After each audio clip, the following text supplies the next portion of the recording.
Well, the documentary, again, is structured on Deandra's life, and the educational part is to make people more aware of the syndrome. Because, as she said before, she's been bullied around, she's been talked about, picked at, laughed at, and everything. And we want to bring this awareness to the public. And we also want to make sure that the public knows that Deandra is open for open public speaking, because that's her dream, that's her desire.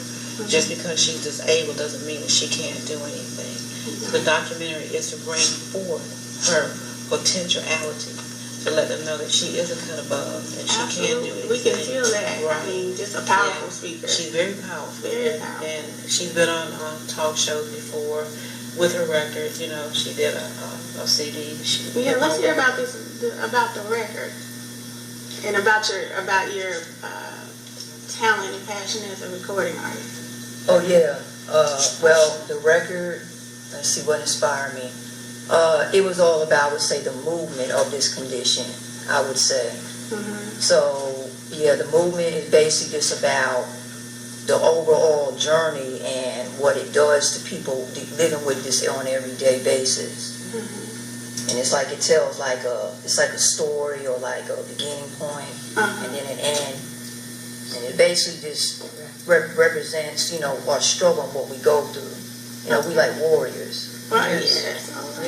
So, can you give us a sample? A little piece. Yes, I can. Okay. Do we need the beatbox or anything? I think I remember some of the words. Yeah. All right. Whenever you're ready. Okay.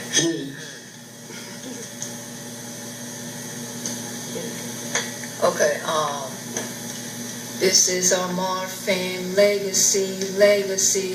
This is our Marfan legacy. This is our Marfan legacy.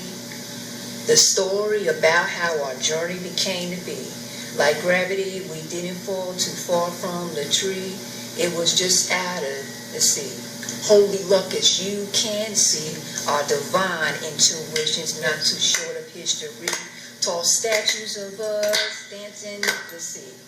I think fate of destiny, worshiping our Creator for giving us a chance to breathe. Yes. Let's see. And I can only hope that, one more line,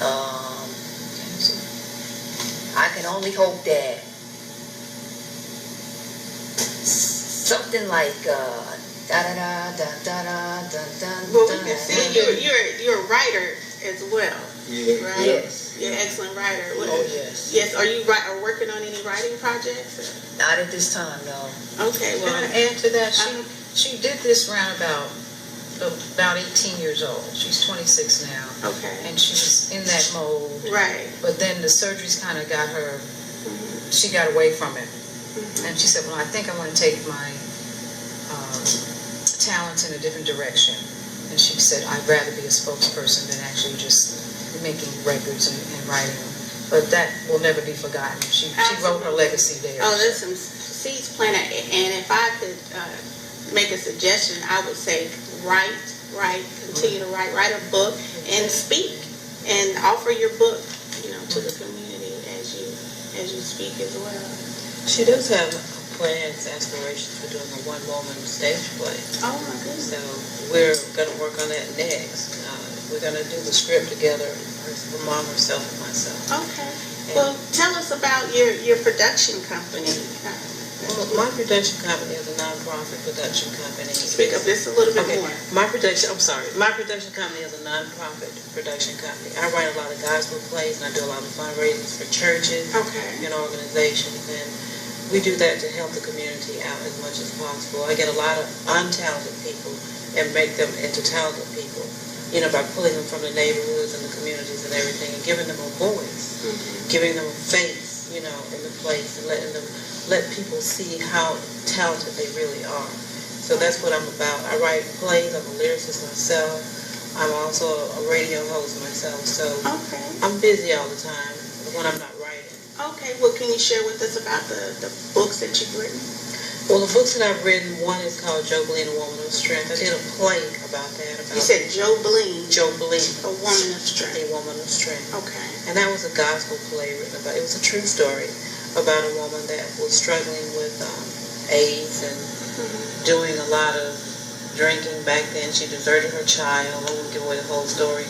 But it's a drama thing. It's a life story about a woman who was just insecure with herself. And she became a woman of the night and, had different things going on in her life with giving her child up for adoption, to her mom first. And then just walking away from life, period. She became a drug addict and she was just out there for a long time. Right. So she became endowed with the faith that she knew that God could bring her back. So she started praying, she got involved in the church, and she got back on track again. That's what that's about, a little short story. Excellent. Thank you. And the other books? Well, Dolores is a horror story. It was something that was like a fairy tale at one time when I was a kid. It's about a witch. And again, it's a gospel-based book about how strong your faith is and how you can fight demons just by believing in God and having that strength to move on. That's what it's about. It's about a family that moved from one place to another, and they were haunted by this apparition who was trying to take this little girl over. That's Dolores. And all these books are available on Amazon.com. Okay. And the other books, the Cassie Johnson story? Cassie Johnson is about a woman who developed the AIDS virus. And she was out there herself. She was a woman of the night herself. And she didn't know exactly which turn she was going to go. And, through child molestation from her family and people in her family, I'm not at liberty to really talk about that much without her permission, but it's a very dramatic book about a woman that struggled. Again, she was a dope addict, and she contracted the AIDS virus. And her life has been a living hell ever since. She's on a better track, a pathway in life, but that book is also available on Amazon.com. Okay, and so that people will be able to find them